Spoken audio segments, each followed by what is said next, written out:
Martin Griffith, UN Under-Secretary General for Humanitarian Affairs, announced on CNN Europe. Gaza needs massive humanitarian aid, around 100 trucks a day, and it should be secured hours after announcing aid to Gaza. Given the tight blockade, we need to start with a lot of trucks, aiming for 100 daily.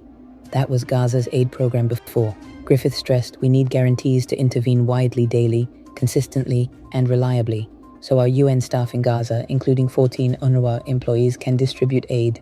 We should safely reach people, remembering international humanitarian law requires us to distribute aid where people feel safe. From Cairo since Tuesday, Griffith, after talks with Egyptian authorities, said these 2 points need clarification and confirmation in the coming days. Hundreds of trucks loaded with tons of humanitarian and medical aid wait at the Rafah crossing on the Egyptian side to enter Gaza. Griffith emphasized the UN will ensure aid goes to civilians and not Hamas.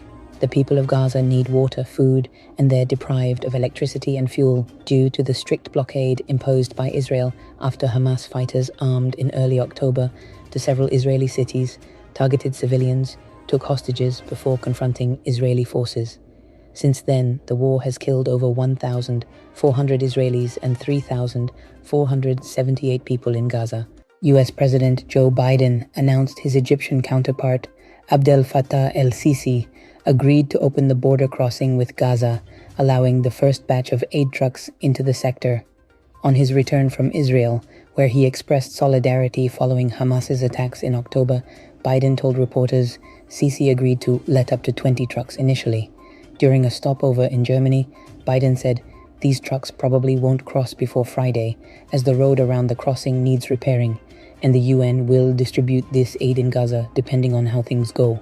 If Hamas, in control of Gaza, seizes or prevents aid, it'll stop." In Cairo, an Egyptian presidency statement said Sisi discussed with Biden the urgent relief of humanitarian aid, mostly civilians. In Cairo since Tuesday, these 2 points were discussed with Egyptian authorities and need clarification and confirmation in the coming days.